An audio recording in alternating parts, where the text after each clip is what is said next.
Qui pourrait, à tes yeux, t'incarner au cinéma ? Quel pays t'a le plus marqué dans tes voyages ? Quel est le vêtement que tu possèdes auquel tu tiens le plus ? Comment gères-tu les conflits ? Quelle chose aimerais-tu effacer de ta mémoire pour la revivre pour la première fois ? Quel est le truc cher le plus inutile que tu aies acheté ? Aléatoire, c'est le podcast qui laisse le choix au hasard et où personne ne sait quelle sera la prochaine question. Dans chaque épisode, j'échange avec une personne, qu'elle soit artiste, sportif, humoriste, acteur ou un congénère podcasteur, qu'elle soit déjà célèbre ou qu'elle gagne à être connue, en lui posant 20 questions piochées au hasard. Je suis Jacques et vous écoutez Aléatoire.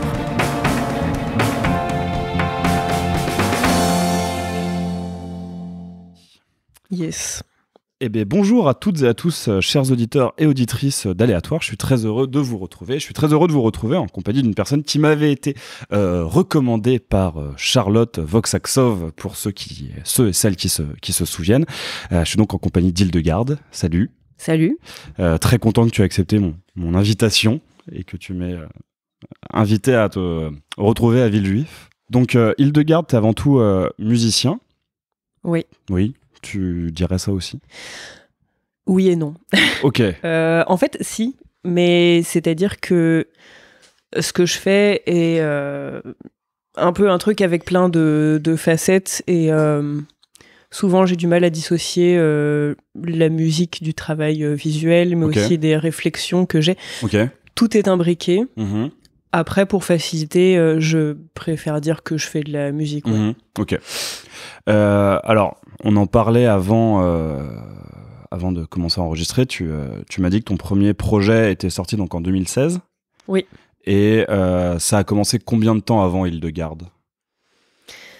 En fait, j'ai fait de la musique électronique depuis mes 17-18 ans, je pense. J'ai commencé par avoir un projet en duo avec une amie qui s'est fini en 2016. Et en soi, je faisais déjà du son seul, mais j'ai commencé à avoir, on va dire, une vraie proposition scénique et plus produire à l'occasion de cette séparation du duo, en fait.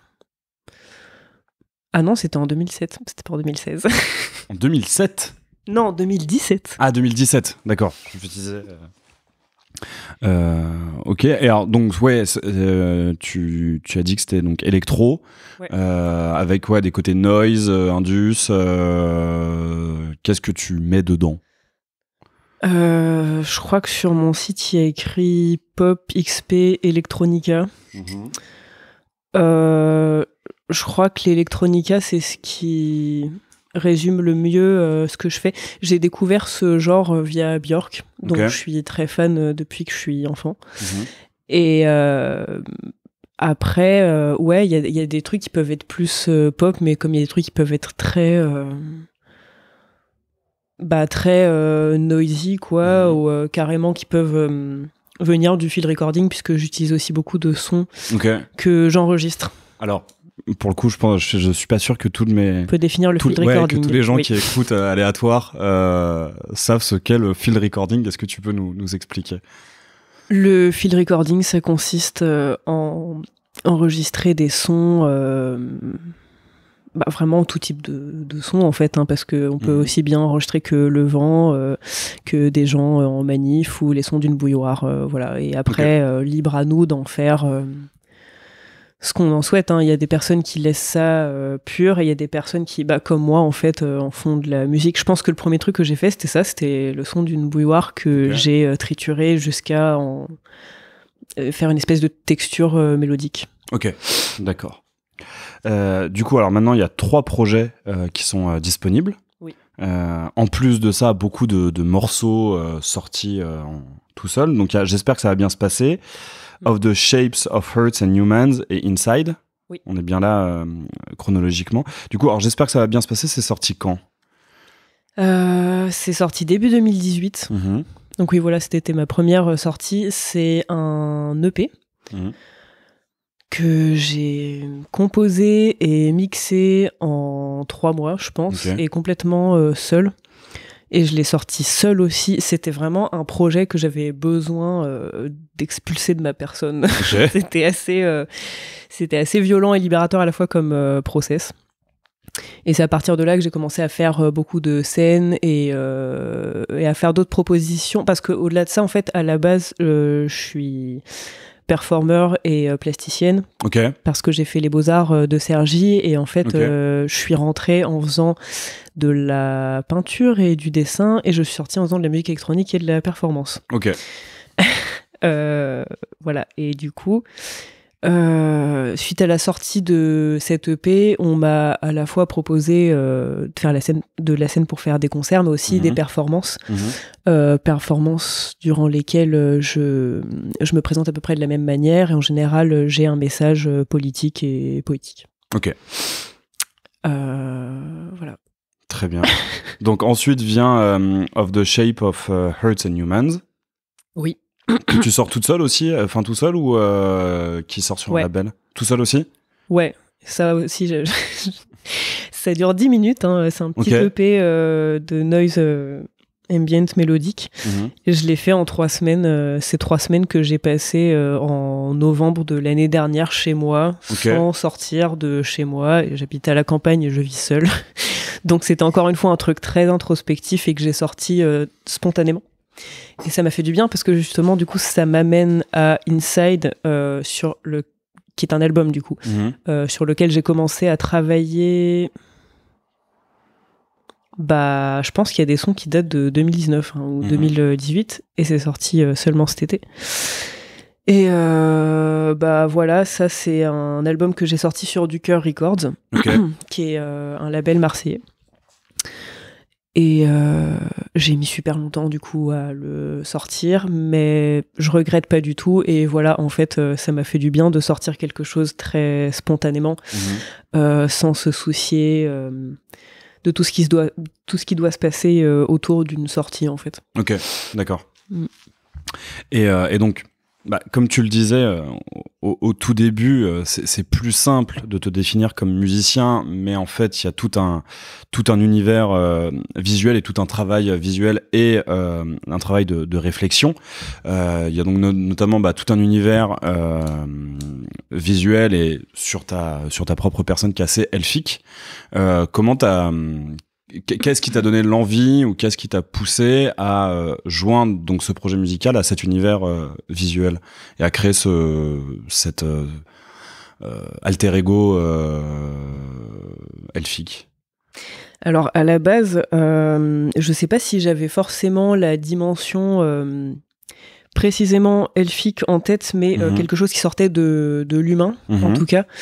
Et en fait c'est marrant parce que en vrai de vrai, avec Hildegarde, j'ai exploré la figure du clown au début, puis de la sorcière. Puis voilà, de la sorcière, je suis allée vers plus la créature fantastique, quoi. Et j'ai absolument toujours eu un attrait pour tout ce qui est fées, elfes et compagnie. En fait, je suis très intéressée par le folklore aussi en général, tout type de contes. De contes comme ça, de traditions orales et d'histoires on dit autour des fées, des elfes, des gobelins, etc. Et c'est un univers dont je me suis toujours sentie assez proche. Et en fait, il y a un propos autour de ça qu'on retrouve beaucoup dans mes paroles aussi, c'est la notion de l'altérité. De ne pas se retrouver forcément à sa place. Et c'est quelque chose que j'ai pu ressentir souvent dans ma vie, et j'ai décidé d'explorer ça en mode si j'arrive pas trop à trouver ma place à travers ce que me proposent les êtres humains, peut-être que je peux définir ma propre façon d'être au monde. Ok. Mais alors donc tu dis que t'as exploré plusieurs figures avant ça, et tu penses que là c'est la figure finale ou il y a moyen... final form. Ouais, c'est ça. C'est la final form d'Hildegarde ou est-ce que t'envisages d'en explorer d'autres? Je sais jamais à l'avance en fait. Je crois qu'à chaque fois j'ai envie de trouver quelque chose qui dit beaucoup de choses dans la période où je le fais, par exemple dans la période où je faisais ce truc de la sorcière, émergeait à ce moment-là de nouveau, hein, parce que c'est pas nouveau du tout, toutes les idées féministes autour de la sorcellerie. Bon, les figures fantastiques, elles ont commencé à être beaucoup explorées là depuis 2 ans. Bon, j'avoue, j'y étais un peu avant, puisque en 2018-2019 déjà, j'avais ces attributs-là sur scène, quoi. Et en fait, ouais, je pense qu'à chaque fois, c'est une réponse à ce que je sens qui va arriver autour de nous. Typiquement, je pense que la raison pour laquelle tout le monde va vers un truc fantastique, il y a clairement cette espèce d'espoir de créer quelque chose loin du monde qui nous effraie un peu, quoi. Et en même temps, dans ce que je fais, c'est toujours une réponse à des problématiques très ancrées dans le réel, quoi. Ok. Très bien. Et alors du coup, est-ce que tu as déjà des projets de prévus avec un autre album ou un autre EP qui arrive, ou pour l'instant tu es encore sur Inside En ce moment, je travaille sur des morceaux que je fais pour des compiles. Et au-delà de ça, je vais encore pas mal tourner avec Inside, et je suis en train de travailler sur une scénographie. Ok. Ouais. Oui, j'allais te demander comment tu présentais ça sur scène, et à quoi ressemblaient les productions, les concerts. Mes concerts, je les envisage presque comme des spectacles, parce que c'est assez performatif. Y a des visualiseurs aussi qui passent derrière moi. Alors, c'est quoi les visualiseurs ? Alors les visualiseurs, c'est en général plutôt des trucs qu'on publie typiquement sur YouTube quand on poste un morceau, où c'est des images qui sont animées, mais c'est pas des clips. Ok, d'accord, oui, je vois. Ouais. Et j'ai la chance d'en avoir un par morceau sur Inside, puisque j'ai vraiment bossé à fond avec notamment Simone Cello, qui est la personne qui a fait l'artwork de l'album. Il m'a aussi fait des visualiseurs, donc. Et quand je suis sur scène, autant il y a une petite trame que j'écris sur ce que je vais faire, autant il y a des choses aussi qui sont très spontanées. Ok. Et du coup, t'es quand même seul sur scène. Oui. T'as pas de musicien qui t'accompagne. Tu joues que sur des boucles. Ouais. Bah écoute, très bien. Je sais pas, est-ce qu'il y a des choses que tu veux rajouter sur ta présentation qui te semblent importantes à dire ? Je pense qu'il y en aurait beaucoup, mais si je les ai pas là tout de suite, je pense que ça ressortira d'une manière ou d'une autre. D'une manière ou d'une autre, voilà. Très bien. Bah écoute, on va passer à la première question. Allez. Alors, quelle est la chose qui t'énerve instantanément ? Aïe, aïe, aïe.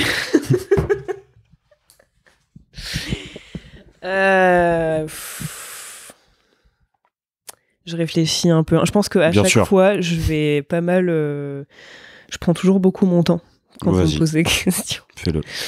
Le temps que le petit train dans mon cerveau ait fini de tourner. Je pense que la violence gratuite, c'est un truc qui me fait bondir. Enfin, que ce soit envers les autres ou envers moi. Enfin, je sais pas, c'est vraiment une forme d'injustice que je trouve absolument intolérable. Et après, le truc, c'est que j'ai l'impression que le curseur de c'est quoi la violence gratuite, il est extrêmement variable selon chaque personne. Alors du coup, ce serait quoi pour toi ton curseur de la violence gratuite ? Dès qu'il y a une forme de jugement non sollicité, déjà, c'est non. Voilà, après, moi, c'est un truc qui me touche aussi, parce que j'ai été pas mal harcelée quand j'étais au collège. J'ai même dû changer de collège parce que je me bastonnais pas mal, mais genre des fois ça peut, dans certains cadres, même si aujourd'hui je suis extrêmement loin de tous ces trucs là, mais ça peut même être physique, quoi, genre, et notamment quand tu présentes en tant que femme dans certains milieux, c'est pas toujours évident. Alors, y a-t-il un talent que tu es embarrassé d'avoir ?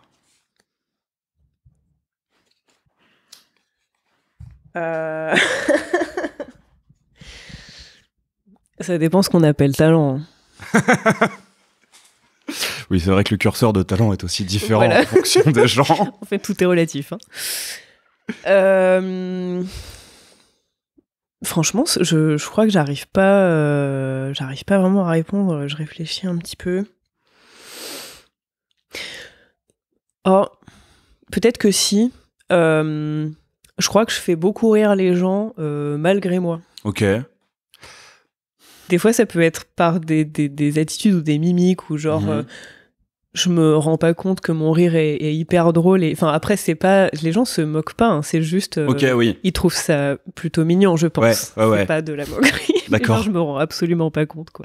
Ok, très bien. Bon, ça va, c'est plutôt... Bah, il y a des fois, tu te poses des questions, du coup, mais bon, ça va, c'est pas pire. Oui. Alors, comment gères-tu les conflits ? Je pense que j'ai beaucoup appris avec le temps à ne pas réagir de façon épidermique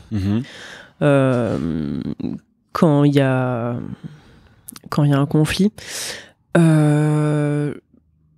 J'essaye vraiment de faire en sorte de ne pas dire des trucs qui vont pas faire avancer le débat. En fait, si un débat est stérile, je vais pas y aller. Je pense que ça m'est même déjà arrivé de dire à quelqu'un, écoute, là, je pense que ça sert à rien, donc on va s'arrêter parce que sinon on va juste se faire du mal et je pense que c'est pas la peine, quoi. Ok. Après, j'ai appris ça parce que ça m'est arrivé de me mettre trop en colère et tout, quoi. Alors, y a-t-il un film que tu as tellement vu que tu cites les dialogues au quotidien ?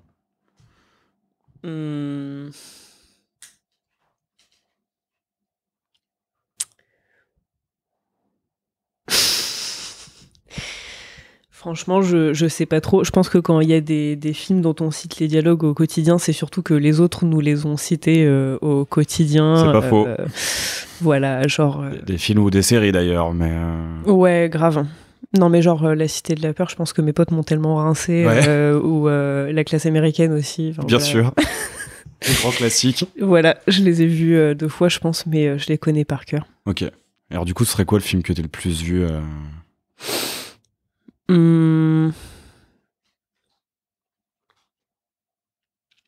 Je réfléchis. Je pense que quand j'étais ado, c'était probablement Virgin Suicides, qui est un film de Sofia Coppola. Ouais. C'est pas le genre de film dont tu vas retenir les... Les dialogues, effectivement. Les dialogues, oui, c'est plutôt atmosphérique et contemplatif. Et je pense qu'aujourd'hui, j'aurais énormément de choses à redire. Et en même temps, je pense que ça me toucherait toujours. Et l'esthétique me touche toujours de toute façon. Ok.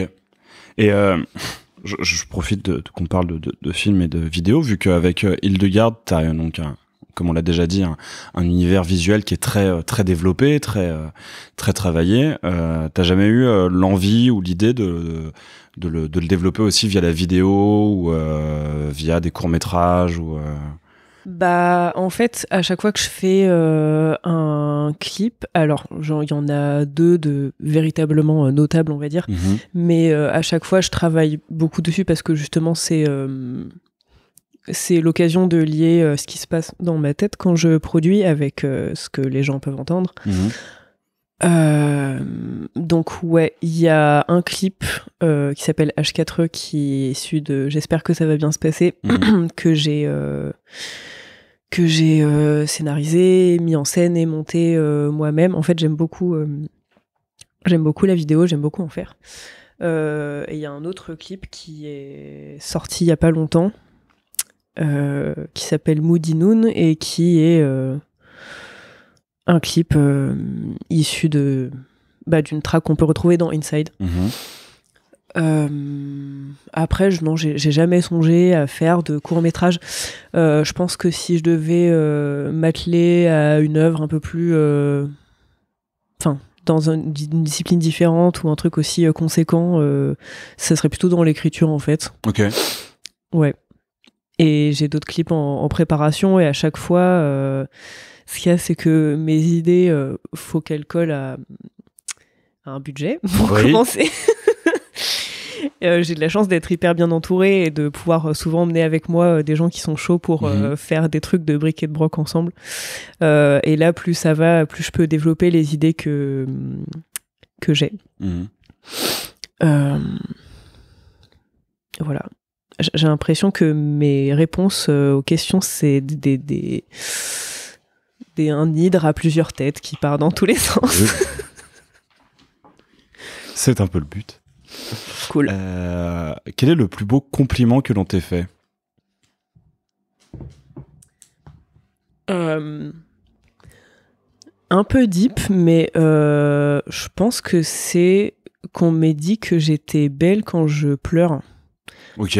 Ouais, c'est un truc qu'on m'a dit. Enfin, je pense qu'on m'en a fait d'autres qui sont même plus beaux, mais c'est un truc qui m'est arrivé quand j'étais au collège. Et genre, comme je disais, j'avais un petit souci d'intégration. Et le fait qu'on me dise ça, alors que j'étais dans la détresse la plus totale et qu'en général, on se trouve vraiment super chum au collège. Je sais pas, ça m'avait vachement touchée en me disant ok. Ok. Ouais, j'ai du mal à développer. Et après, non, les compliments qui me touchent vachement, c'est quand on me dit que je sais prendre soin des autres, je pense. Très bien. Mais tu te souviens de qui t'avait dit ça au collège ? Une amie qui me consolait alors que j'étais en train de pleurer dans la cour. Parce que ça peut être un compliment, mais ça peut être aussi assez vénère comme phrase.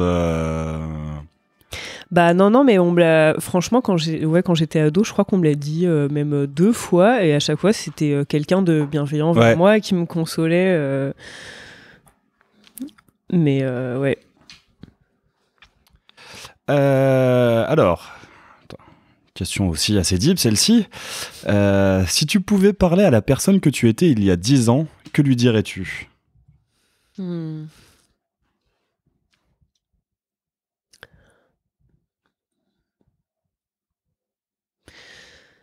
C'est marrant parce que la phrase qui m'est venue spontanément, c'est que le meilleur est à venir. Et je dirais, mais attention quand même. Ok. Ouais, il y a 10 ans, j'avais 19 ans. Et j'étais en prépa.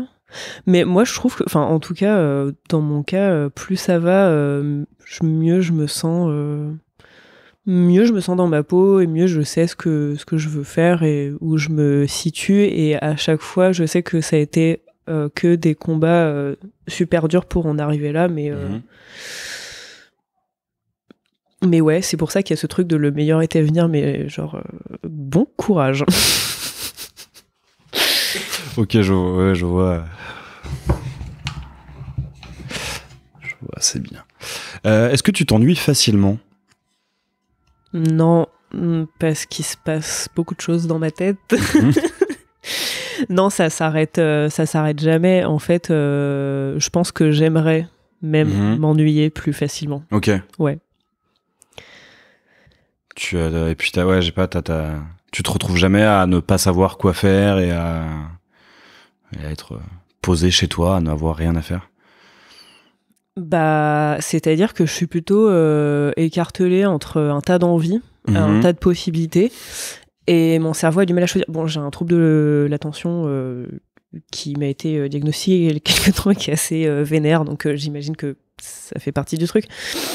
Mais ouais, non, moi j'aimerais juste pouvoir appuyer sur le bouton off. Ok, ouais. Des fois, quoi, au contraire. Enfin, je pense que j'aimerais avoir un rapport à la vie beaucoup plus contemplatif, parce que franchement, quand j'y arrive, c'est merveilleux en fait. Enfin, genre juste kiffer le moment présent sans être dans le futur ou le passé ou le peut-être ou le.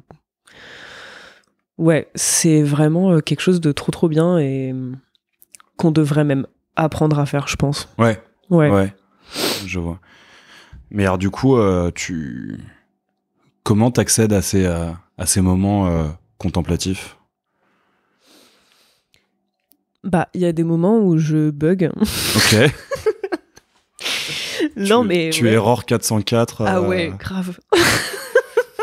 Il y a des moments où je bug et genre juste soit j'observe quelque chose, soit j'ai les yeux dans le vide et du coup je me recentre sur là tout de suite.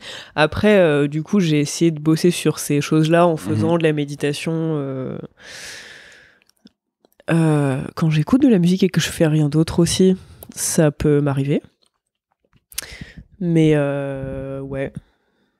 Faut se créer de la place, en tout cas. Enfin, je pense que c'est important de se créer de la place pour l'ennui et la contemplation, parce qu'en fait, sinon, on n'a pas de... Oh, cette phrase, elle commençait bien, et je ne savais pas comment la finir. Ouais, en fait, il y a des fois où je pense qu'il faut s'arrêter et laisser les pensées couler toutes seules, quoi. Enfin, faut vraiment se laisser de la place et c'est super dur de trouver cette place, quoi, en général. Et alors, normalement, cette question peut potentiellement sortir, mais t'entretiens quel rapport avec les réseaux sociaux et tout ce qui peut capter ton attention de manière super facile numériquement? Je crois que j'ai vraiment un rapport d'amour-haine au réseau. En fait, à la base, je m'en méfiais vachement. J'ai eu très tard Facebook, Instagram, tous ces trucs-là. Et j'ai commencé à avoir un compte Instagram en faisant une espèce de performance sur ce que je suis et inviter les personnes à se questionner sur... Est-ce que c'est vraiment ce que je suis? Est-ce que ce que je dis, c'est vraiment ce que je pense? Est-ce que je suis un personnage ou est-ce que je suis vraiment moi? Et en fait, je crois que c'est une question que je pose toujours et que je poserai probablement toujours. Et je me suis trop prise au jeu, en fait. Enfin, je pense très sincèrement. Mais voilà, je pense qu'il y a des fois... c'est vraiment trop nécessaire de couper un petit peu tout ça. Bah, d'autant plus quand on est dans la création, quand on est artiste et qu'on est vraiment active sur les réseaux, quoi. Ouais, ok. Alors, si tu pouvais exercer n'importe quel métier, lequel choisirais-tu? Bah, je suis déjà assez contente avec ce que je fais. Ah, j'ai oublié de préciser quelque chose, mais à côté de la musique, je fais de la coiffure à domicile. Ok. Beaucoup de couleurs, enfin, genre... Oui. Évidemment, je m'amuse pas mal là-dessus. Mais sinon, je sais pas trop parce que je suis déjà assez satisfait. C'est vrai que je l'ai pas évoqué parce que c'est vrai que quand je reçois des artistes, en général, j'ai tendance à surtout évoquer la partie artistique de leur activité, pas tellement la partie, mais c'est vrai qu'en même temps, la coiffure peut avoir un côté création artistique. Mais du coup, tu fais surtout de la création au niveau capillaire ou on peut aussi t'appeler pour couper les pointes. Oui, bien sûr. Non, mais il y a des gens qui sont désolés de me proposer des projets dits classiques. Mais non, je fais tout. Mais en fait, ce qui est important pour moi dans la coiffure, au-delà du fait que j'adore créer des trucs avec les gens dont je m'occupe, c'est la notion de soin qui existe en fait autour de ça.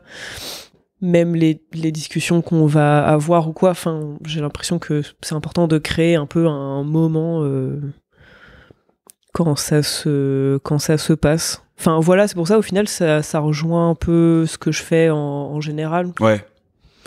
Truc de care et aussi de discipline artistique.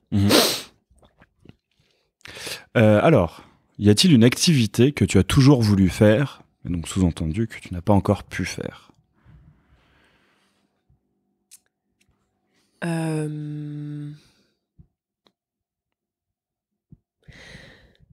Et bah, très honnêtement, ça serait le fait de pouvoir sortir de mon corps, je pense. Ok. Non, mais c'est vrai. Non, mais ouais. Il y a des personnes qui arrivent. Enfin, moi, j'ai un rapport à la vie qui est assez spirituel et bah, j'ai pas eu trop le choix non plus par rapport à ça parce que quand j'étais enfant, et ça m'arrive toujours, il y a certaines choses que je perçois, enfin, une espèce de truc d'empathie et de vision comme ça. Qui a peut-être participé à m'éloigner des autres aussi. Okay. Mais c'est-à-dire que en fait, peu importe que ce soit réel ou pas, pour moi, le fait d'avoir un corps, ça peut être tellement un poids, quoi. Okay. J'aimerais trop pouvoir faire ciao comme ça et juste pouvoir faire une petite projection astrale de temps en temps, quoi. J'ai déjà essayé et je n'ai pas réussi. Ah. Ouais. Peut-être plus tard, qui sait. Peut-être qu'il faut réessayer, il faut s'accrocher.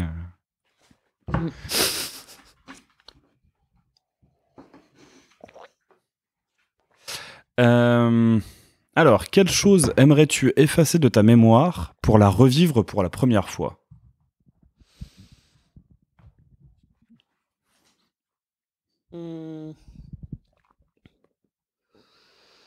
Je pense que c'est certaines écoutes de certaines musiques. Ok. Clairement. Parce que ça crée des...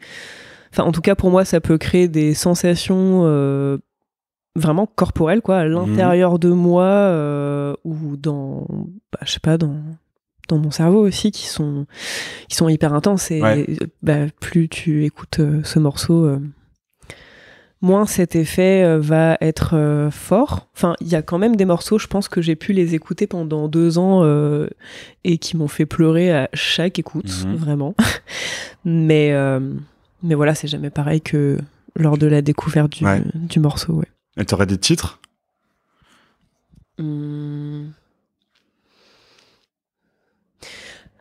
Alors, le premier souvenir que j'ai comme ça, c'est avec un morceau de Sigur Rós, qui est un groupe islandais.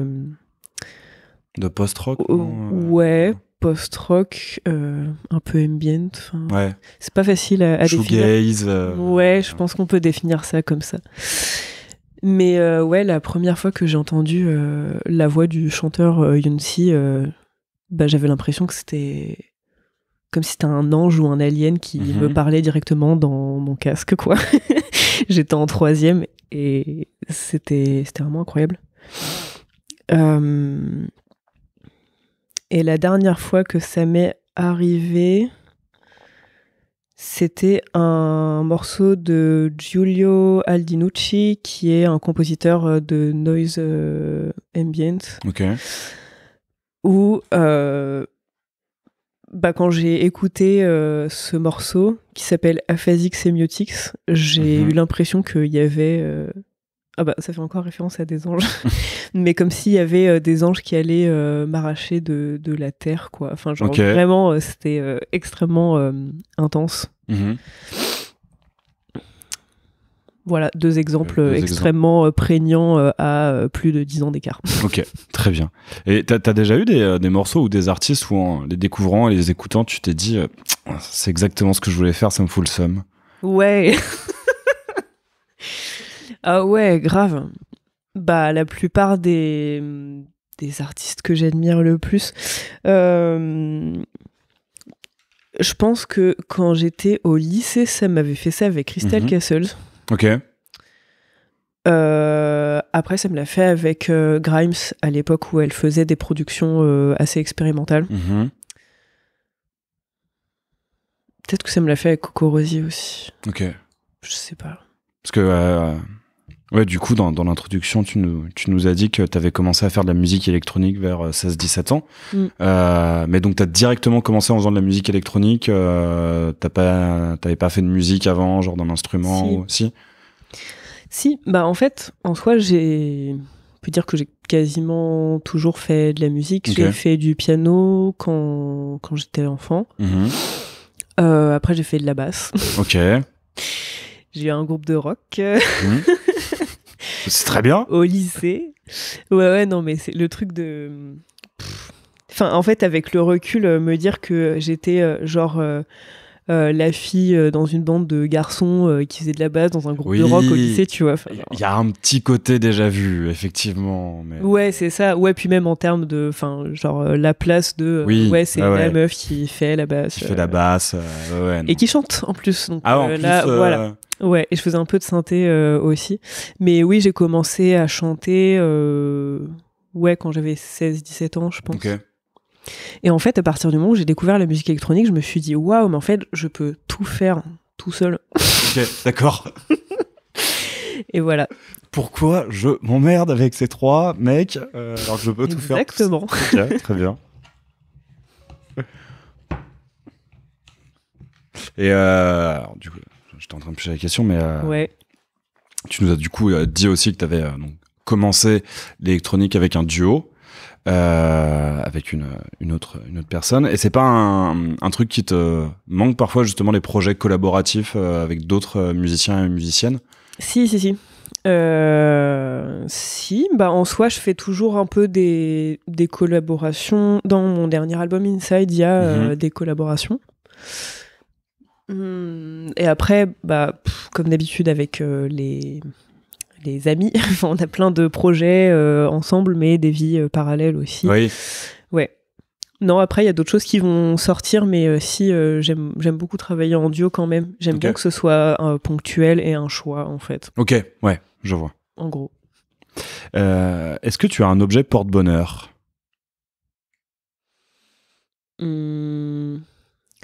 Oui, j'ai énormément de pierres qu'on m'a offertes. Enfin, c'est des colliers ou des bracelets, trucs de pierres semi-précieuses. Je n'en achète pas et je conseille de faire très attention d'ailleurs quand on achète ce genre d'objets, parce que ça peut être extrait dans des conditions horribles. Enfin, c'est vraiment un sale business, quoi, les pierres semi-précieuses, et faut faire gaffe à tous ces trucs.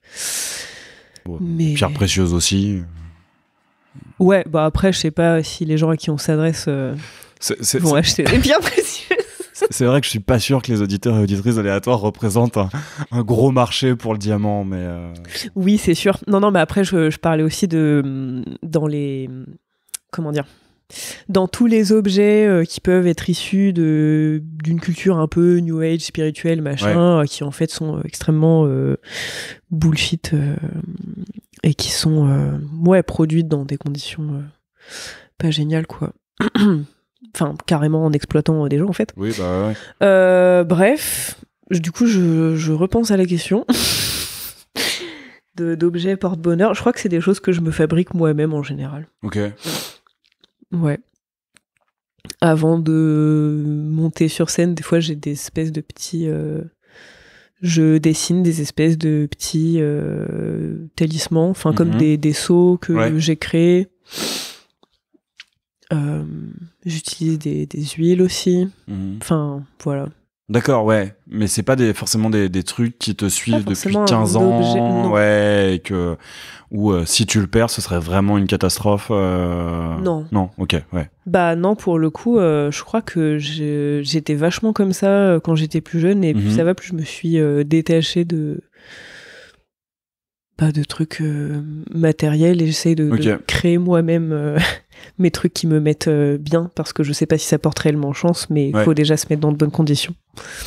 Et au niveau des instruments, t'en as pas auxquels tu tiens énormément? Enfin, tu composes uniquement via ordinateur, ou t'as aussi des instruments qui ne sont pas...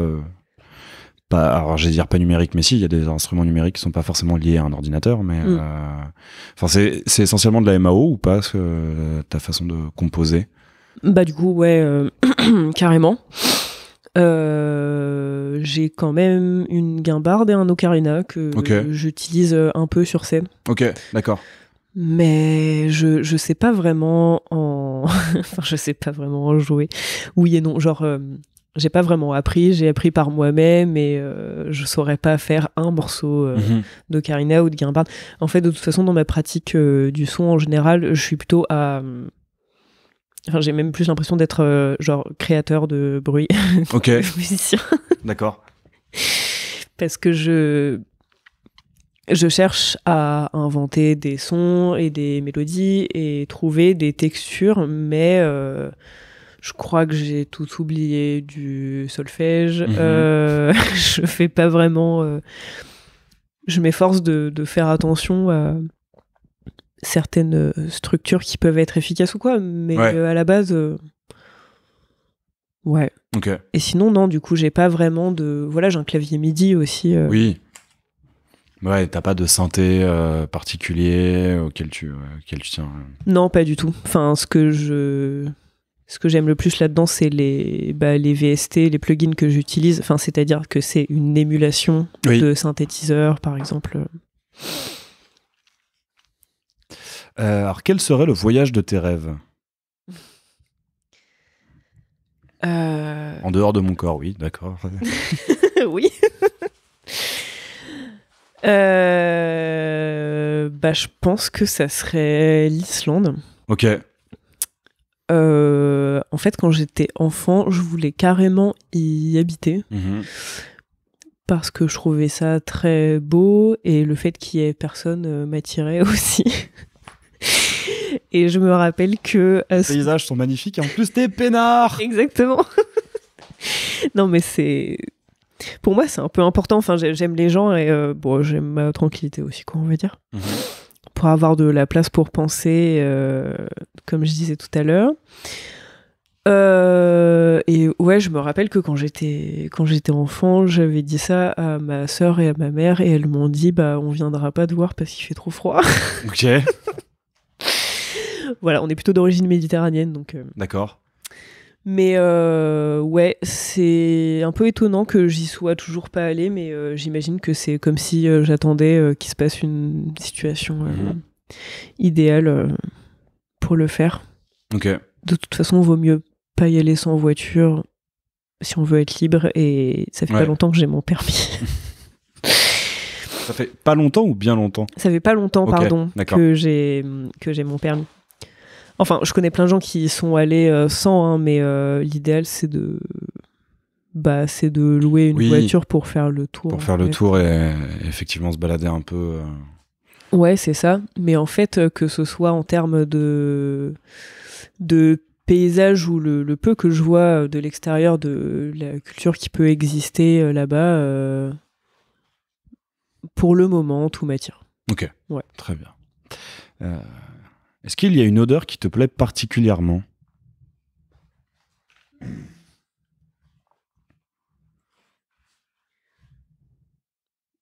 Je crois que j'aime beaucoup l'odeur du bois qui brûle, enfin, ou du bois qui a brûlé. Je me chauffe au bois chez moi. T'as un poêle ? Ouais, c'est ça. Je me chauffe avec des bûches. Et j'aime bien que cette odeur me suive, comme si l'odeur de mon foyer dans lequel je me sens si bien me suivait, parce qu'en fait ça imprègne vachement cette odeur-là. Carrément, ouais. Et ouais, j'aime bien ça. Après, je suis très facilement apaisée par les odeurs de... que des fleurs violettes en fait. Enfin, de la lavande ou de la violette. D'accord. Est-ce qu'il y a des choses que tu ne peux pas pardonner ? Ouais, rarement sortie celle-ci. Elle est dure. Hein. Oui, alors ça en fait, encore une fois, je pense que tout est relatif. Je pense que ça dépend de la capacité de la personne qui m'a fait du mal à se remettre en question et à faire acte de rédemption. En fait, je pense que moi, ce que j'aurais plus de mal à pardonner, c'est le fait de faire de la merde plusieurs fois. Plusieurs fois, d'affilée, enfin... Voilà, je pense que de reproduire des choses qui nous ont déjà été reprochées. Ouais. Okay. Grave. Enfin, je pense qu'il y a plein de gens aussi dans ma vie avec qui j'ai été très conciliant. Et en fait, au bout d'un moment, quand t'as trop tiré sur la corde, c'est pas la peine.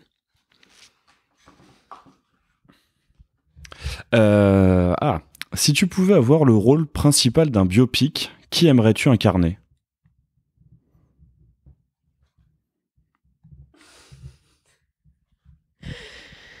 Waouh.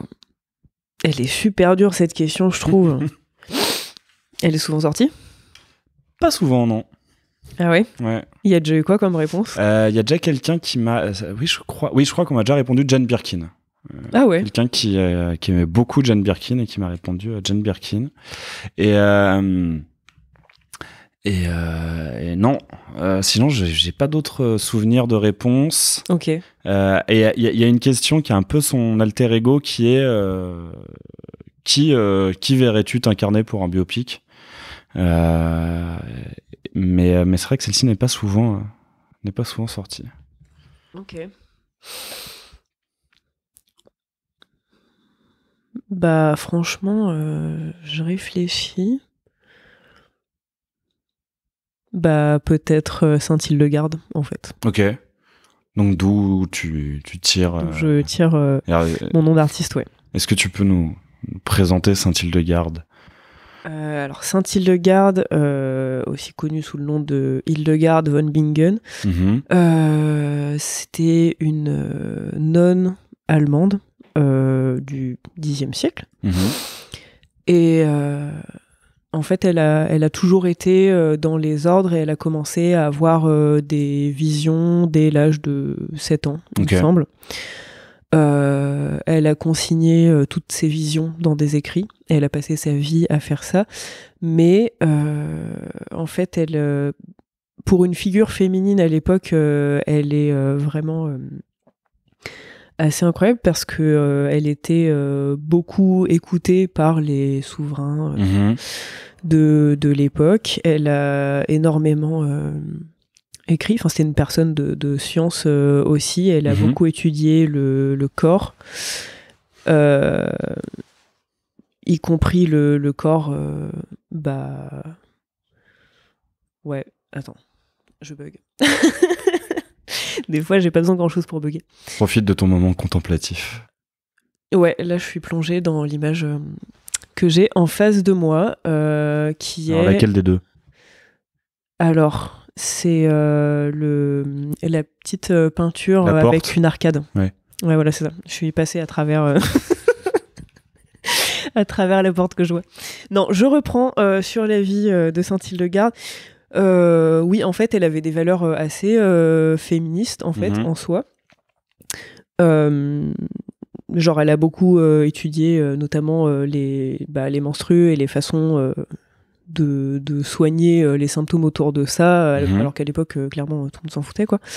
Déjà qu'aujourd'hui, c'est pas Jojo. Bah ouais, grave. Donc, mais elle a aussi fait de la musique et mathématiques et étudié les plantes, donc fait de la médecine. Il y a même des recettes de cuisine qui sont encore connues aujourd'hui. Du genre les gâteaux de la joie. Ok. Les gâteaux de la joie de Saint-Hildegarde. Et elle a séparé son couvent du monastère. Donc entre guillemets, les hommes des femmes, quoi, à l'époque, parce que les frères faisaient chier, concrètement. Donc elle est partie s'établir toute seule au milieu de nulle part avec ses sœurs, quoi. Ok, d'accord. Très bien. Donc, tu incarnerais Saint-Hildegarde. Tout à fait. Mais ouais, non, je crois que c'est marrant. Et tu la connaissais ? Pas du tout. Ok. Pas du tout. Bah en fait, j'ai même choisi d'avoir ce nom pour la faire connaître. D'accord. Ouais. Bah écoute, c'est parfait. Entre autres, parce qu'aussi, évidemment, ce qu'elle a fait et ce qu'elle était, ça me parle, mais bien sûr. Je trouve qu'elle mérite trop à être connue, quoi. Oui, ouais. Mais oui, je suis assez d'accord. Alors, quel est l'objet le plus ancien que tu possèdes ? J'ai eu un mini bug moi aussi. Je t'ai contaminé. C'est comme le bâillement. Ouais. L'objet le plus ancien que je possède... Alors, j'adore les objets. J'ai énormément d'objets qui appartenaient à mes arrière-grands-parents. Ok. Et je pense que le plus ancien que j'ai actuellement... Et bah, c'est étonnant venant de ma part, puisque j'ai été végane pendant 6 ans, mais c'est une étole en vison. Ok. En fait, elle a appartenu à mon arrière-grand-mère. Et ma grand-mère a décidé de me la donner. Et en fait, bah, c'est marrant parce que en fait, j'ai beau avoir ce truc d'ancien vegan et tout, j'ai énormément de... Je trouve souvent, par exemple, des petits squelettes d'animaux ou quoi, enfin des restes animaux, et j'ai comme un espèce d'hôtel chez moi où j'ai un peu rassemblé tout le monde. Oui. Oui, bah après, tu les as pas tués, quoi. C'est des choses que tu trouves dans la nature. Non, donc, c'est ça. Et en fait, cette étole, c'est pareil, c'est un héritage, quoi. Et en fait, elle est encore extrêmement brillante alors qu'elle a clairement plus de 100 ans ou 120 ans, quoi. Ah ouais. Ouais, et je me rappelle qu'à l'époque, bah déjà, ça m'avait... Quand ma grand-mère m'a dit ça et que j'ai vu ce que c'était un vison, je lui ai dit oh là là, mais c'est horrible. Et elle m'a dit, un argument que j'accepterais pas aujourd'hui, mais que si la fourrure est belle, c'est que l'animal a été bien traité et a eu une belle vie. Et du coup, Mini Delph a fait bon, d'accord, ok. Oui, effectivement, c'est un peu.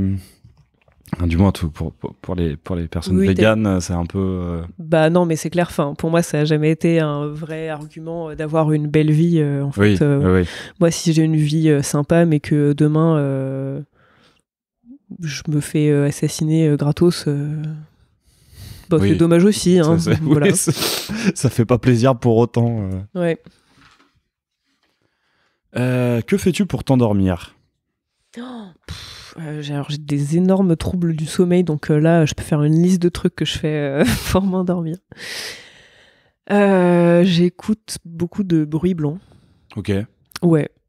Soit de l'eau qui coule, ou de la pluie, ou le vent très fort aussi. Ok, ouais. Ou du bruit blanc synthétique. Ok. Est-ce que tu vois qui est Rocky Erickson ? Non, pas du tout. C'était le fondateur des 13th Floor Elevator, donc le groupe qui a un peu inventé le rock psychédélique. Ok. Et on leur a dit vous devriez prendre du LSD, et puis ils en ont pris. C'est mal passé. Sauf que Rocky Erickson, il a continué à en prendre. Donc il s'est retrouvé en hôpital psychiatrique. Oh. Et à la fin de sa vie, effectivement, il ne pouvait pas être dans une pièce sans qu'il y ait énormément de bruit blanc synthétique autour de lui, parce que sinon les voix, elles étaient trop fortes dans sa tête. Et il a fait des albums de fou en garage, psyché, limite krautrock. C'est incroyable. Ok, faudra que je... Rocky Erickson. Ok, faut que je note. En fait, j'ai découvert le bruit blanc pour couvrir mes acouphènes. Ok. À la base. D'accord. Avant, c'était un bruit qui m'énervait. Ok, ouais. Mais maintenant, du coup, ça m'aide pas mal. Après, sinon, je bois des infusions de valériane. C'est hyper puissant, je trouve.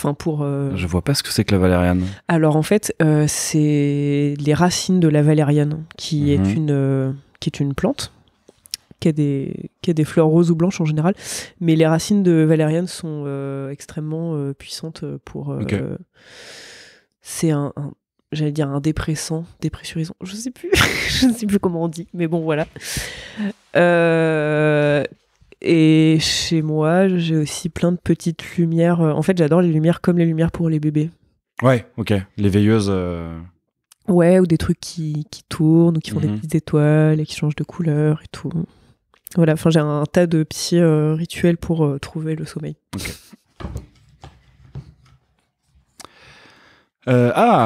J'aime beaucoup cette question et elle sort pas si souvent que ça. Si tu pouvais réaliser un documentaire, sur quoi porterait-il ? Sur le cyberharcèlement. Franchement, peut-être. Enfin, c'est que vu que ça m'arrive en ce moment, je réfléchis vachement autour de cette question et je trouve que ça touche à plein de sujets méga intéressants et très ancrés dans l'actualité. Enfin, je trouve qu'on devrait plus en parler, mettre plus ça en lumière, quoi. Mais non, ça m'est venu spontanément parce que c'est un sujet qui m'intéresse même au-delà de ma propre situation en ce moment. Mais sinon...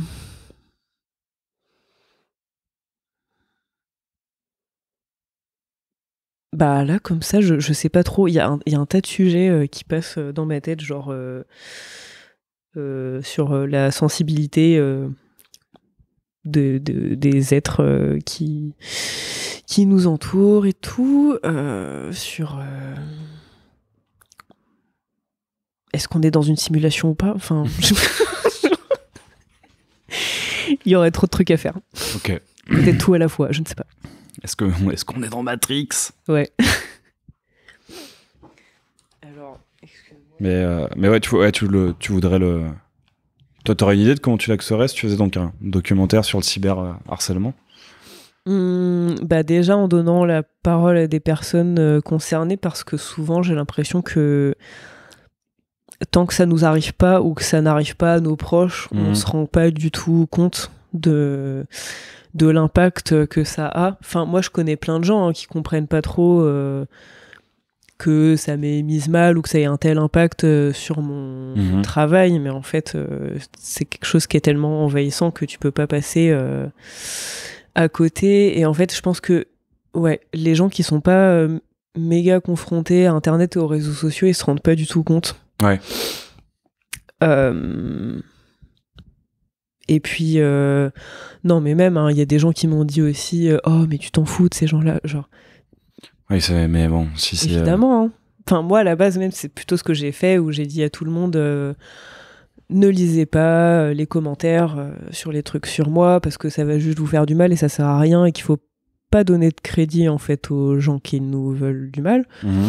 Mais au bout d'un moment, quand c'est des centaines et des milliers de... Enfin, on se rend pas compte que ça a vraiment un impact psychologique hyper fort. Moi, à la base, j'étais grave dans le déni par rapport à ça, je pense. Et en fait, plus ça allait, plus il y avait des fois, quand j'étais dans une grande ville, j'avais peur d'aller faire les courses, parce que il y a des fois, si on me regarde avec un peu d'insistance, je sais pas si c'est juste parce que je suis un peu atypique ou parce que la personne est en train de te reconnaître. Oui, c'est ça. Et en fait, quand c'est comme ça, tu peux te dire, mais est-ce que ce mec est en train de mal me regarder, il m'a pas déjà littéralement menacé de mort sur internet? Enfin, genre, ça peut aller super loin, tu vois.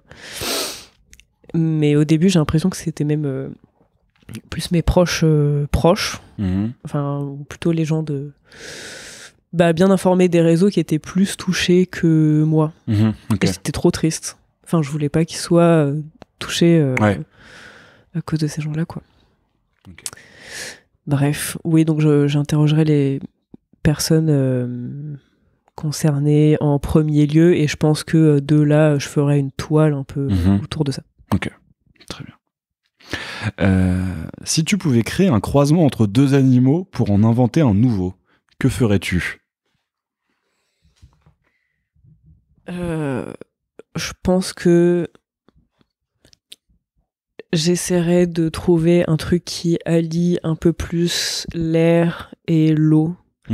Genre un animal qui pourrait aller dans des profondeurs sous-marines et qui pourrait aller très haut dans les airs aussi. En fait, je réfléchis plutôt comme ça que quel animal, tu sais. Donc, il y a que sur Terre qui sait pas quoi faire. Ouais. Ok. Ouais, non, mais... C'est le meilleur moyen de fuir ce qui peut lui faire du mal. Non, je sais pas. Non, quand même, les milieux sous-marins et aériens commencent à être bien pollués aussi.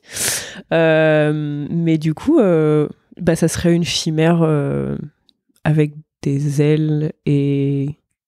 Ouais, je sais pas. Mi-poisson, mi-oiseau, quoi. Quel est l'oiseau qui vole le plus haut? C'est une très bonne question. Internet doit avoir la réponse à notre question. Oui, c'est sûr. Parce que je réfléchissais aussi aux animaux des abysses, quoi. Attends, tu veux foutre des ailes aux saloperies là, qui ont leur lumière et leurs énormes mâchoires. Beaux droits volants. Tu veux vraiment créer des beaux droits volants? Vraiment. Oui, créer des monstres. Non. Le projet est terrifiant, hein. J'avoue. Enfin, non, mais créer un xénomorphe tout de suite, c'est plus rapide en fait. Enfin. Non, mais je sais pas. Je pense à toutes les formes possibles, quoi. Mais l'enfer. Oh, allez, un espèce de serpent magique avec des ailes. Ok. Voilà. Quelle innovation technologique aimerais-tu voir inventée?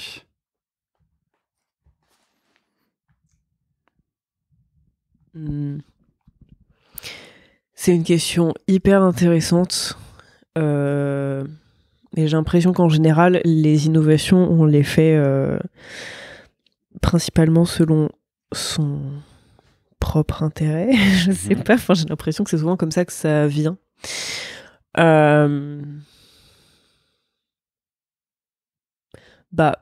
Moi, j'ai toujours rêvé de pouvoir me téléporter. Ça, c'est clair, franchement.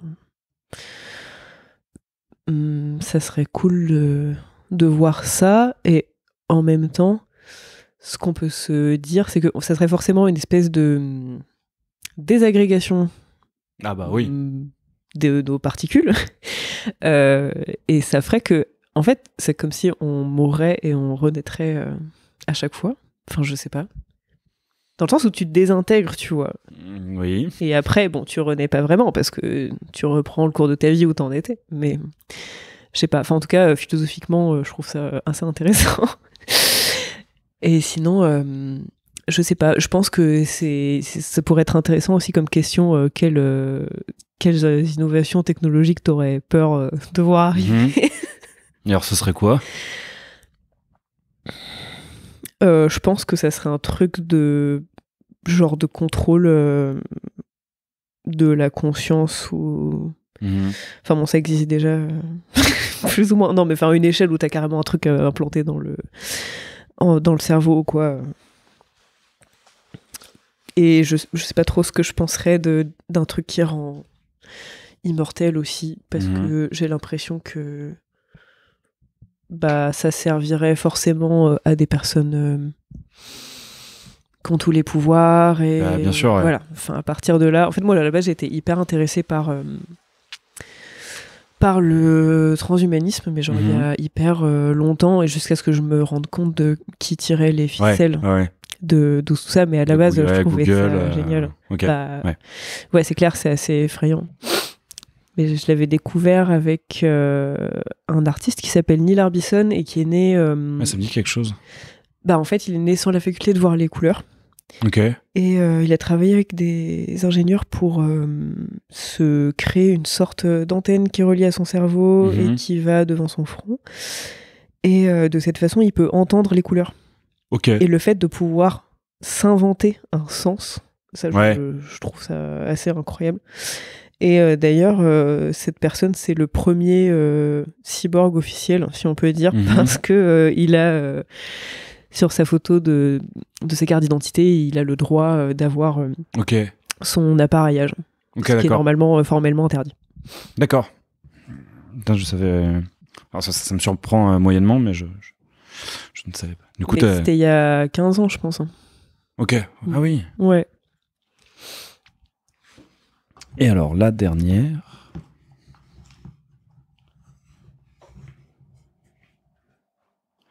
vas-y, je vais la poser, mais ce sera pas la dernière, parce que je l'aime bien, mais elle sort beaucoup en ce moment. Tu peux faire voter n'importe quelle loi, laquelle choisirais-tu ?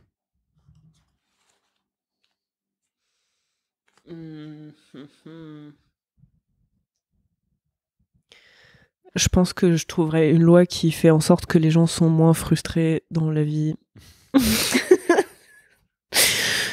Peut-être que le salaire universel pourrait aider à ça, du coup. En fait, je pense que ça serait soit ça, soit un truc contre les discriminations, mais qui, du coup, couvre tout, quoi. Enfin, une espèce de loi de protection. Ah là là. Je sais pas. Ouais, ça serait soit un truc contre les discriminations de manière globale, soit le salaire universel pour que les gens soient moins frustrés. Voilà. Il y a eu quoi d'autre comme réponse à ça ? En général, c'est comme dit mon ami Arnaud, c'est toujours des réponses assez rouges. Il y a eu, il y a déjà eu le salaire universel. Ouais, bien sûr. Il y a eu des lois sur des trucs sur le logement, des choses genre interdiction de réquisitionnement des logements inhabités, ce genre de choses. Moi-même, je réponds interdiction des milliardaires. Genre, Bah ouais, c'est une bonne réponse. t'as pas le droit en fait. Enfin, c'est même pas que t'as pas le droit, c'est que t'arrives à 1 milliard, bah on te file une médaille et puis tout le reste ça va à l'État. Qu'est-ce que j'ai eu d'autre? Il y a tellement de réponses possibles. Enfin, Mais ouais, en général ça tourne autour de ces thématiques-là. Ouais. Ok. Personne ne m'a jamais répondu le droit de rouler en Panzer dans les rues de ma ville. Très bien. Mais attends, j'essaie de me souvenir. Est-ce que j'ai eu d'autres types de réponses? J'en ai forcément eu, mais là je m'en souviens pas. Là maintenant. Mais si je les retrouve, je te le transmettrai.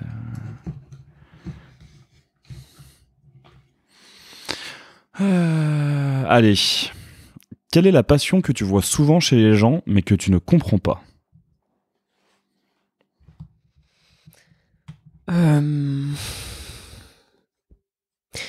Bah, je crois que c'est tout ce qui tourne autour de regarder du contenu en série. Que ce soit des émissions ou des séries et tout. Moi, j'y arrive pas du tout, en fait. Okay. Mais, je m'efforce à le faire parce qu'il y a des fois où je me sens trop... je vais pas me forcer à regarder Breaking Bad. Ouais. Voilà. Je vais pas me forcer à regarder toutes les saisons d'un truc que tout le monde a vu. Mais ouais, c'est ça, je dirais. Parce que, bon, de toute façon, après, c'est aussi un souci que j'ai, c'est que j'arrive pas à me poser, à me reposer aussi, du coup. Mais ouais, moi, quand je suis... Enfin, même un film qui est très long, il faut vraiment que ça m'intéresse grave pour me maintenir jusqu'à la fin. Et même quand j'étais enfant, pour moi, c'était trop dur. Même quand j'étais des mangas, de me dire ouah, je vais devoir tenir pendant 36 tomes pour savoir ce qui va se passer à la fin. Et je trouve que ça demande un investissement assez énorme alors que la vie est déjà si courte, quoi. Ok, d'accord.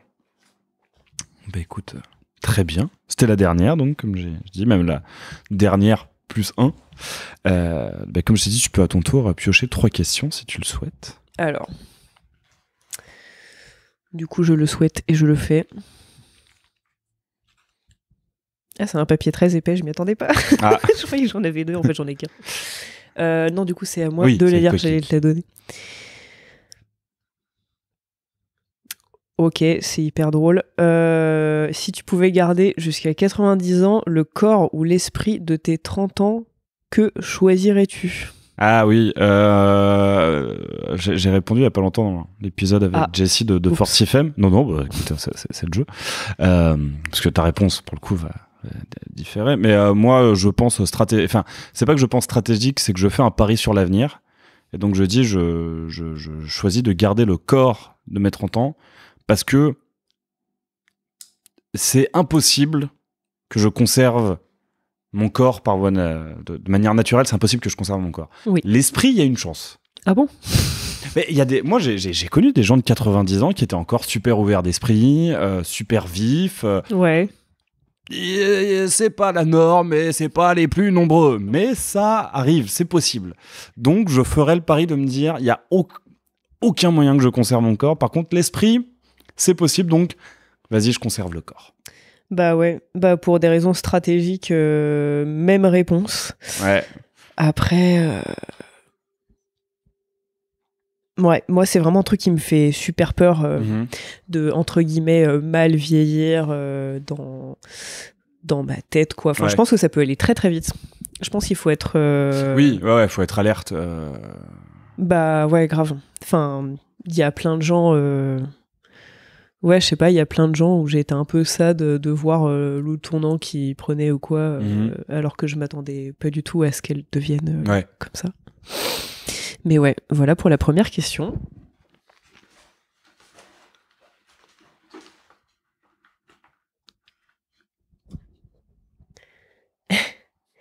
Le jeu vidéo auquel tu as le plus joué? Alors, il faut savoir que je me suis mis à jouer aux jeux vidéo qu'assez tard. Ok. Parce que mes parents ont toujours refusé que j'ai une console à la maison. Ah, yes. Donc je n'ai jamais eu de PlayStation ou de Game Boy, ce genre de choses. Après, j'avais l'autorisation de jouer à des jeux sur ordinateur. Ouais. Ce qui est assez bizarre parce que je pourrais dire, mais c'est parce que l'ordinateur il était dans leur chambre. Mais en soi, si j'avais une console, la télévision, elle aurait été dans le salon. Ouais. Donc j'aurais quand même joué sous leur contrôle. Mais visiblement, sur l'ordinateur, ça dérangeait pas. C'était moins diabolique. Ouais. Et pourtant, un des premiers souvenirs de jeux auxquels j'ai joué sur ordinateur, c'est GTA 3 quand même. Donc, ouais. On n'est pas non plus sur quelque chose de très, très innocent. Mais du coup, le jeu auquel tu as le plus joué? C'est peut-être. Et aussi, je n'ai jamais joué à des jeux en réseau. Ok. Même quand j'ai eu un ordinateur, mon premier ordinateur personnel, mais parce que je pense qu'à ce moment-là, je savais déjà que j'avais une énorme tendance à l'addiction et que si je mettais le pied dedans, c'était foutu. Pareil. Donc je ne joue qu'à des jeux qui sont finis dans l'histoire, où j'ai une histoire à faire, éventuellement des quêtes annexes, mais pas un truc où toutes les 2-3 mois, il y a des nouveaux trucs à faire. Et je pense que ça se joue entre Limbo, que j'ai fait et refait, tellement je trouve le jeu magnifique. Tellement je trouve ça... Et BioShock. Énormément... Mais pareil, je joue pas aux jeux vidéo pour la difficulté je joue aux jeux vidéo pour être plongé dans un univers. T'aimes les univers, c'est ça. De jeux que tu cites. J'aime les univers de ces jeux vidéo et BioShock c'est peut-être BioShock parce qu'il est plus long et que du coup forcément à force d'y rejouer j'y ai plus. Tu le revis différemment. Ouais, je l'ai plus. Non, mais en termes d'heures, c'est plus que Limbo. Mais ouais, ça doit être un de ces deux-là, soit Limbo, soit BioShock. Et c'est eux qui se bataillent aussi pour la position de mon jeu vidéo préféré. Donc voilà. Peut-être avec GTA 5 aussi que j'ai pas mal saigné. Toi, t'as beaucoup joué aux jeux vidéo? En fait, j'ai un profil de parents peut-être similaire au tien. En fait, dès qu'ils se sont rendus compte que je passais beaucoup de temps dessus, et ça a été vite le cas, on m'a retiré ma Game Boy, ma PlayStation et tout. Et du coup, le jeu auquel j'ai le plus joué, c'est les Sims. Du coup, c'est sur un ordi. Mais au-delà de ça, en fait, je trouvais ça trop bien de pouvoir... créer absolument ce que je voulais. Enfin, en fait, j'ai très vite dépassé le truc de je me refais moi, je me fais ma vie idéale ou je sais pas quoi. Non, moi, c'était direct, genre je veux que ce quartier soit peuplé uniquement par des aliens.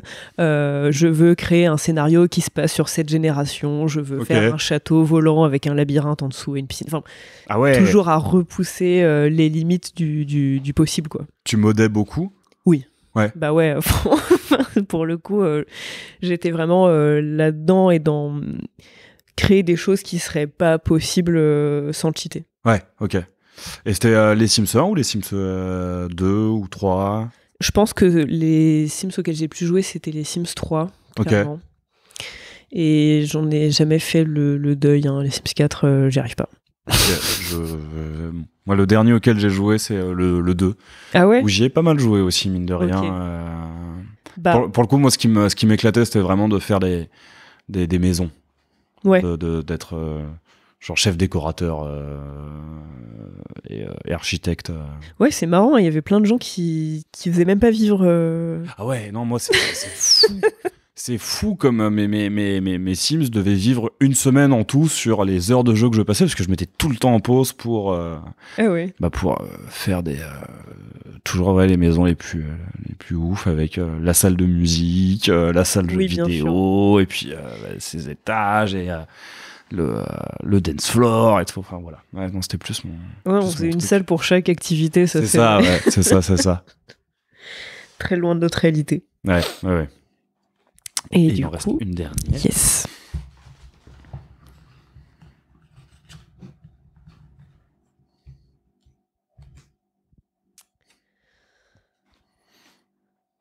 Waouh. Si tu devais disparaître et changer d'identité, que ferais-tu ? Ah. Tu l'as déjà eu ? Non, je l'ai déjà posé, mais je l'ai jamais eu. Et je suis très emmerdé par cette question parce que je suis quelqu'un qui bouge très peu et qui voyage très peu. Et je crois que ça s'explique en grande partie parce que j'ai la flemme. D'accord. Dans le sens que je n'ai jamais vécu en dehors du 93. Ok. J'ai toujours vécu dans le 93. Tu pourrais rester dans le 93 avec une identité différente. Hein. Faut disparaître quand même. C'est grand. C'est vrai que le 93 c'est très grand. C'est vrai que le 93 c'est très très grand. Non, mais qu'est-ce que... Je te pose pas la question de bouger. Ouais, bah... J'ai pas envie de me raser la tête, parce que j'aime bien mes cheveux quand même. Donc, non, je pense que je serais bien emmerdé si je devais... Parce qu'en plus, il y a la question de si je devais disparaître. Donc, ça veut dire que j'ai fait une connerie. Il faut que je me fasse oublier. Donc, T'es très rattaché à la réalité, hein, du coup. Genre, ça se trouve, t'aurais juste envie de changer de vie. Enfin, je sais que c'est pas le cas maintenant, mais supposons, tu vois. Bah, allez, si j'avais envie de changer de vie, quelle vie j'aurais aimé avoir ? C'est bizarre parce que la première chose à laquelle je pense, c'est des endroits aux États-Unis, et en même temps, j'ai pas du tout envie de me retrouver aux États-Unis. Tu vois, genre. Je vois. Le rêve qui colle pas à la réalité. Ouais, c'est ça. Bah, surtout que je pense que je suis fasciné par les États-Unis pour des raisons très fantasmagoriques, en fait, et très éloignées de la réelle réalité, genre. J'ai très envie d'aller à Los Angeles, mais parce que j'ai vu Mulholland Drive, et surtout j'ai vu et surtout c'est même pas Mulholland Drive qui me fascine le plus, et surtout j'ai vu Under the Silver Lake. Qui est une vision totalement fantasmagorique en fait de Los Angeles. Bah ouais, carrément. Pareil, j'adorerais aller à la Nouvelle-Orléans, mais parce que j'écoute des groupes de la Nouvelle-Orléans, et parce que j'ai envie de me retrouver dans un bayou très fantasmagorique, très comme on appelle ça déjà, gothique, Southern gothique, en fait. J'adore cet univers aussi. Ouais, bah pareil, mais un peu à la Big Fish, mais ouais, je pense que je me démerderais pour avoir une cabane dans la nature près d'un plan d'eau. Un truc dans le genre où je sais pas exactement. Mais part du principe que les choses sont possibles. Hein. Oui, mais je pense que ouais, une cabane un peu inaccessible dans ton marais. Ouais, un peu dans un marais. Shrek Life. Non, mais je vois, l'image est belle. Je peux pas m'empêcher de penser à Shrek, mais. Alors, je dois faire une confession, je n'aime pas. Peut-être parce qu'il est juste derrière moi. Ah. Voilà, derrière moi, actuellement, il y a une peluche de Shrek, mais il a l'air hyper sympa, là. Oui, je dois faire une confession, je n'aime pas Shrek. La vie doit être dure pour toi sur Internet. Je les ai vus quand j'étais gamin et j'ai pas compris, et il y a pas longtemps, je me les ai su refaits parce que, effectivement, sur Internet, ça en parle pas mal, et c'est une grosse référence. Et notamment, je passe beaucoup de temps sur Twitter. Et sur Twitter, ça parle beaucoup de Shrek aussi. Et j'ai retenté et je capte pas le délire. Et pourtant, ça devrait me plaire, hein. C'est des trucs ultra référencés, avec plein de références cachées, plein de trucs mais je sais pas, ça me... Bah, en fait, c'est un matériel rigolo plutôt que touchant, je pense. Enfin, je pense que quand j'étais enfant, ça m'avait touché quand même. Mais voilà, on peut en faire des trucs drôles, et c'est un peu absurde en fait. Après, c'est vrai que maintenant, c'est devenu une référence extrêmement mainstream. Je pensais jamais que ça atteindrait cette proportion-là. Du coup, sorry pour la comparaison entre ta vie rêvée et Shrek. Alors du coup, toi, si tu devais disparaître et changer de vie, que ferais-tu ? Yes, à mon tour. À moi de te trouver une comparaison peu glorieuse. Moi, je pense que je serais littéralement sorcière. Très bien. Enfin, genre installée dans un coin un peu reculé et à soigner les gens et faire de la divination et écrire des contes aussi. voilà, qui n'est pas une activité de sorcière à la base, mais je le voudrais. On peut envisager une sorcière qui écrit des contes, hein, ça ne me semble pas antinomique. Bah oui. Bon, en tout cas, Hildegarde, merci beaucoup pour ton temps, avec plaisir. Pour tes réponses, pour ta participation. Comme je t'ai dit, il y a une dernière question, pas tout à fait, mais quand même un peu une dernière question, qui est: est-ce que tu pourrais me donner 2 personnes que tu aimerais entendre dans Aléatoire, une avec qui tu peux me mettre en relation, et une personne plus inaccessible, où ce serait vraiment le kiff de découvrir que cette personne a pu participer à Aléatoire? Ouais. Alors, en personne impossible, je pense que ça serait Ethel Cain, qui est une chanteuse américaine qui m'obsède pas mal ces temps-ci. Je sais pas si tu vois qui c'est. Non. Alors, en fait, elle a grandi justement dans un contexte très Southern Gothic, genre complètement avec... son père est prêtre. Et il se trouve qu'elle s'est fait excommunier à l'âge de 12 ans parce qu'elle était gay. D'accord. Et ensuite, elle a transitionné. Donc, du coup, elle a fait le bingo de ce qui pouvait ne pas plaire à l'environnement dans lequel elle a grandi. Ouais, voilà, c'est ça. Et elle fait une musique très belle et qui me touche très profondément. Avec une esthétique qui va dans le sens de là où elle a grandi aussi, en fait. Enfin, elle s'en sert beaucoup de toute cette esthétique-là, même si forcément, du coup, ça lui a fait aussi du mal dans son parcours. Et sinon, dans les personnes que je connais...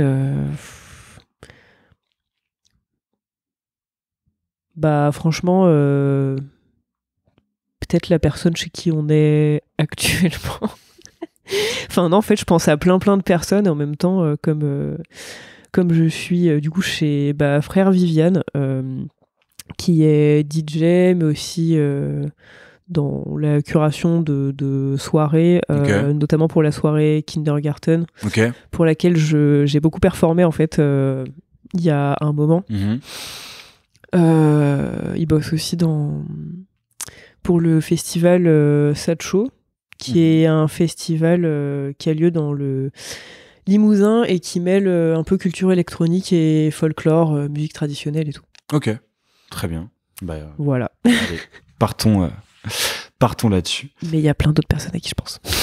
Écoute, tu peux en donner une deuxième hein, si tu veux. Je pense aussi à une copine qui est tarologue et sorcière pour le coup. Qui est Carlotta Alifosia, qui fait du coup des tirages, mais aussi beaucoup de documentation sur l'ethnobotanique, sur les plantes en général. Et voilà, elle est assez passionnante dans son approche de toutes ces questions-là, je trouve. Très bien. Ah, ça peut pas mal m'intéresser ça pour le coup, parce que depuis le début d'Aléatoire, j'ai envie de faire un épisode avec un ou une tarologue où on mêle les cartes aux questions. Où on trouve un moyen de faire intervenir le tarot, parce que c'est aussi le tarot en lui-même est aussi assez aléatoire. Donc voilà. Encore merci. Et donc oui, la vraie dernière question, c'est où est-ce qu'on peut te retrouver? Sur quel plan? Pardon, c'est le reste de clown. Où est-ce qu'on peut me retrouver? Eh bien, déjà, je suis très active sur Instagram, dans un premier temps. Mais sinon, dans les prochains que j'ai IRL, je suis en train de mélanger les dates dans ma tête. Je pense qu'en premier lieu, je vais être plutôt à coiffer qu'à chanter. À Nantes et à Rennes. Parce que parfois je suis invitée à coiffer, du coup. Dans des salons non, en général, c'est plutôt soit dans des événements festifs. Faut pas que ce soit trop festif parce que sinon le moment peut devenir vite ingérable, je trouve. Il y a une galerie d'exposition de photos qui s'appelle La Chambrée à Rennes, qui est tenue par un collectif queer, qui m'invite, tant que leur galerie n'est pas utilisée, à prendre place, et j'ai carte blanche en tant que coiffeur. Donc ça, c'est assez cool. Sinon, prochainement, j'ai 2 dates prévues, mais c'est dans longtemps. Il y a le 3 mars à la Flèche d'Or. Ok. Pour la bien nommée Afterlife Party. Ok. En tant que concert. Ouais, en concert. C'est vrai que j'ai pas de DJ set qui est prévu pour le moment. Oui, parce qu'on n'a pas parlé de ça. Ouais. C'est vrai, mais tu officies aussi en tant que DJ. Oui, tout à fait.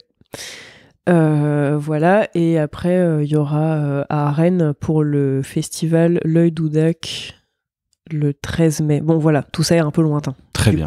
Bon, parfait. Mais il suffit de me suivre. Très bien. Eh bien, je mettrai toutes les informations en description. Et puis, quant à vous, chers auditeurs et auditrices d'Aléatoire, vous pouvez toujours retrouver Aléatoire_S sur Instagram et sur Twitter, où des fois il se passe des trucs, des fois il se passe rien. Et puis voilà. Encore merci. Merci à toi. Et puis je vous dis au prochain épisode. Merci d'avoir écouté Aléatoire. J'espère que cet épisode vous aura au choix ému, fait rire, appris des choses, ou les 3 en même temps. Si vous voulez soutenir le podcast, vous pouvez en parler autour de vous, le partager sur vos réseaux, ou encore lui donner 5 étoiles sur la plateforme d'écoute de votre choix. À très vite pour une nouvelle rencontre, et laissez-vous surprendre.